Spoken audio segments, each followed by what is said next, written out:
গত 21শে জুন দানের শেখলেন রামনবমী উদযাপন কমিটি দানের শেখলেন 42 নম্বর বাসস্ট্যান্ডে রক্তদান শিবিরের আয়োজন করেছিল। বরুণ কুমার বারিকদার মহাশয়ের উদ্যোগে এই রক্তদান কর্মসূচি পালিত হয়।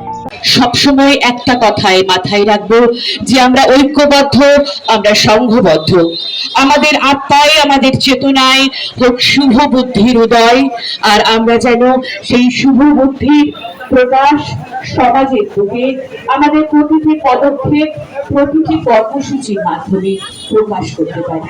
আজকে তারিখে শুধু এইটুকু বলবো, আপনারা সকলে অনেক ভালো থাকুন, সুস্থ থাকুন। ধন্যবাদ। ভারত মাতা কি জয়। রক্তদান কর্মসূচি সাফল্য কামনা করে শ্রী সুমন্ত বাগচি বলেন, আমি সবার কাছে অনুরোধ করব, যাদের শারীরিক সক্ষমতা আছে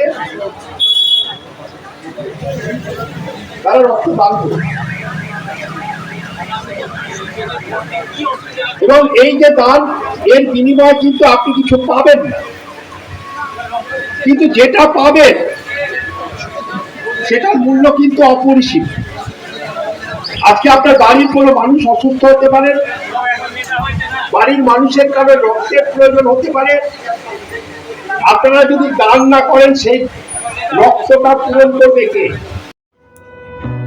এই রক্তদান কর্মসূচিতে 58 জন রক্তদাতা তাদের রক্ত প্রদান করেন।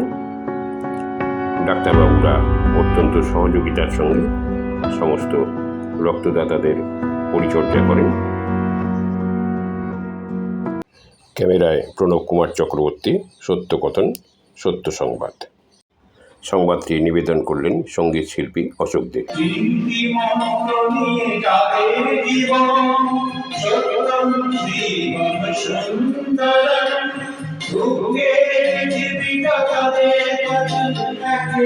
আনন্দ